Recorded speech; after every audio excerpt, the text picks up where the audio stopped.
Hey everybody, Jason here. Today we're going to talk about front wings.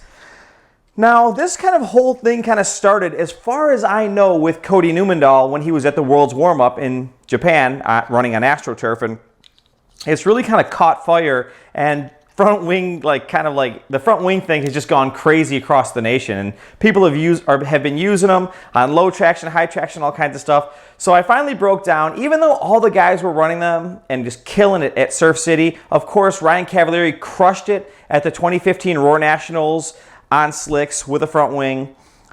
I was really kind of like, I was a holdout. I was like, it could be voodoo, it could be the real deal. I talked to some of the J Concepts drivers, but you and I both know that sponsored drivers are really supposed to fly the flag for their company. And since J Concepts makes these, it was no surprise that most of the J Concepts drivers told me how great they were.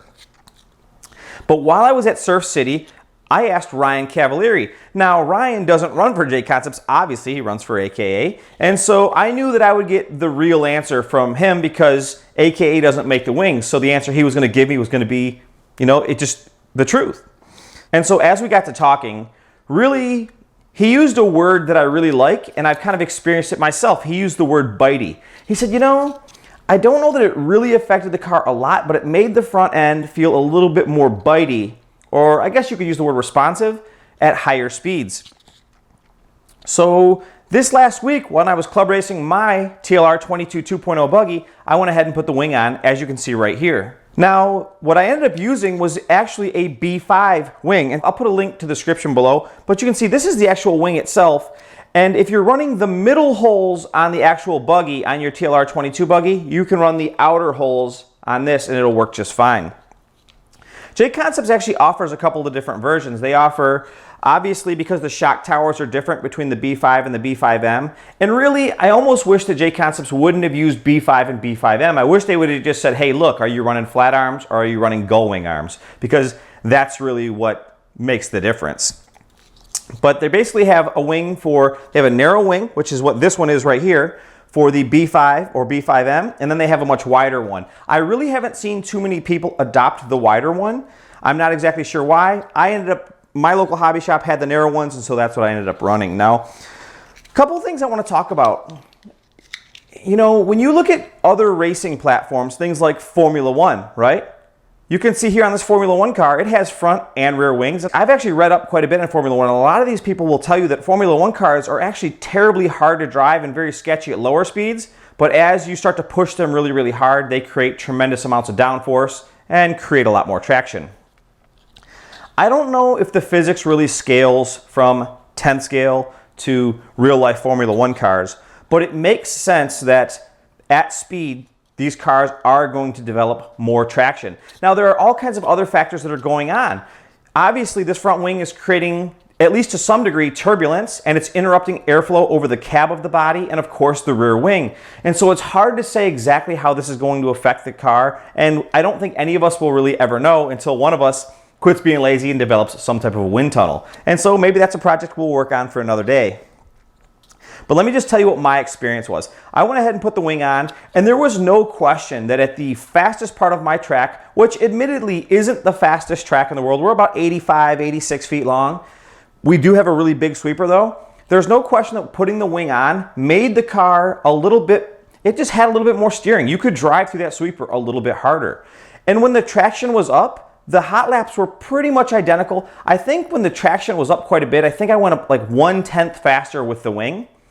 But when the traction went down, it definitely seemed to me like the car got a little bit harder to drive in some of the more technical sections. And I want to show you guys something.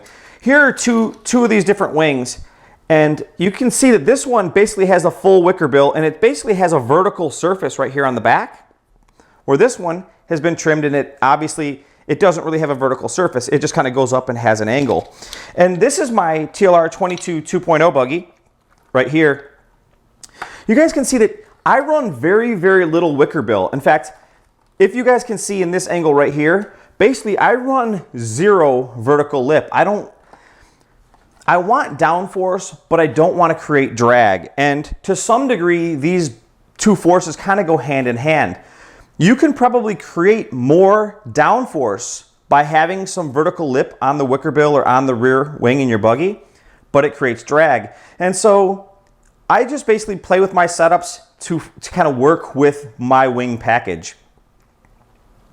I saw a video a long time ago from a top pro, and he talked about, basically he felt like you were kind of pushing air when you had a lot of vertical wicker bill or vertical lip on the rear wing. And I agree with that. And so basically, when that car comes into a corner, even if maybe it's not a 180, but maybe it's like a lower speed corner, when you grab the throttle and try and get that car out of the corner, if there's vertical lip on the front wing or on the rear wing, or for the love of God, both, that's like a snowplow. You're just pushing air, which is going to create more tire spin.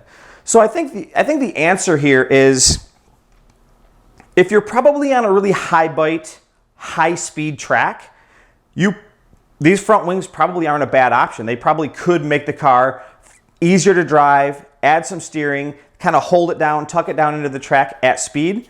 But if you're on a lower traction surface that's not quite as high grip, I don't know that they're really the answer.